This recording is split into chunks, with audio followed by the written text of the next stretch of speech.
Good morning, it is Dominic Steele. It's Daily Bible Time. It's the 9th of October, Monday morning.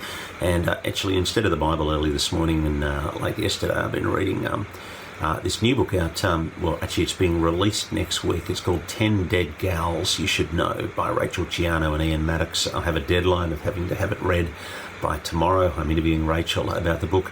There's 10 women.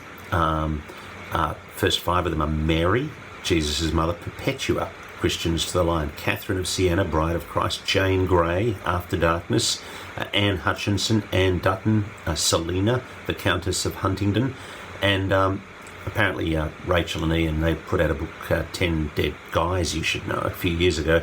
Anyway, this is the companion book, 10 Dead Girls You Should Know.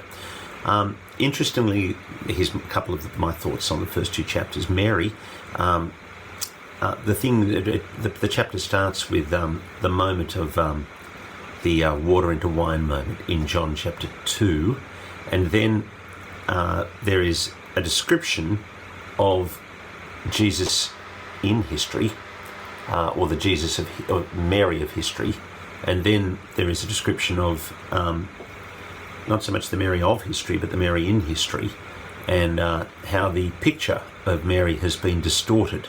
And she has become not just the disciple of Jesus that she was in the scriptures, but rather something much, much more than that in history, and co-redemptrix, co-redeemer, all sorts of things that as Protestants we would be highly concerned about. Mother of the Church, Queen of the Universe, mediatrix, because she mediates Jesus' grace, having cooperated with God in accomplishing salvation. I mean, that's the view of Roman Catholicism.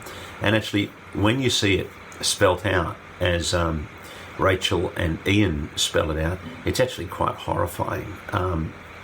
The idea that God had to come to Mary and seek her cooperation in order to redeem the universe. And you think, what?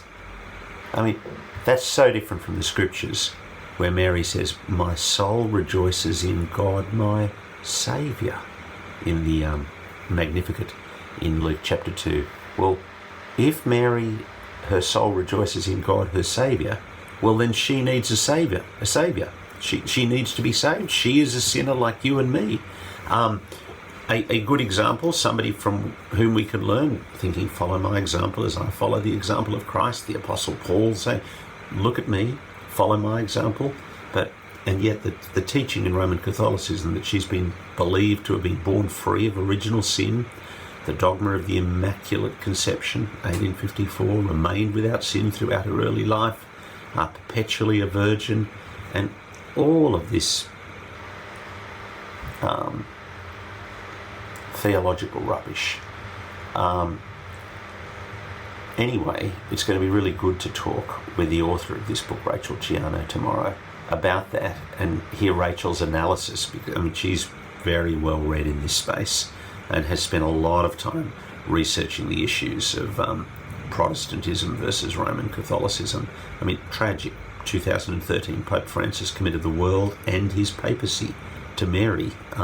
He laid flowers at the foot of her statue. He prayed to her that she would protect Rome. And it really is a disaster. Anyway, second woman in the book, Perpetua, Christian to the Lions. And this chapter from Rachel also focuses on a lady called Perpetua, and it opens up the persecution that Christians were enduring, in particular it's a focus on one woman, Perpetua, but really it's the persecution that the whole Christian community was undergoing. It was 203 AD. She was 22 years old when she died. She was married, she had a young son, she was from a family of good standing in the community. Her dad wasn't a Christian. A lot of her own account of her trial and time in prison features her pleas for help. He is pleading with her to stop being stubborn about her faith, and to give up on this faith, and then she can live. The crime for which she was sentenced to death was that she believed in Jesus. she was a scapegoat in Roman society. There was a line that jumped out to me that, this is all under the emperor, the Roman emperor. At the beginning, Christianity was tolerated, and yet then Decius and Diocletian made it their policy to find and kill Christians unless they renounced their faith.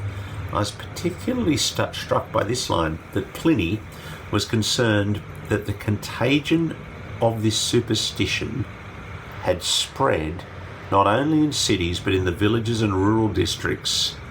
Pliny interrogated Christians, found nothing but a depraved and extravagant superstition where people met together, recited a hymn to Christ as to a god, and bound themselves by oath not to commit theft, robbery, or adultery before finally eating together. There you go. There is the depraved and extravagant superstition that needed to be stamped out by the Roman emperor, including stamping out this woman, Perpetua, 23-year-old with a baby child. I'm looking forward to reading the rest of this 10 Dead Gals You Should Know, and then interviewing the author, Rachel, tomorrow afternoon on The Pastor's Heart. God bless. Thanks for joining us.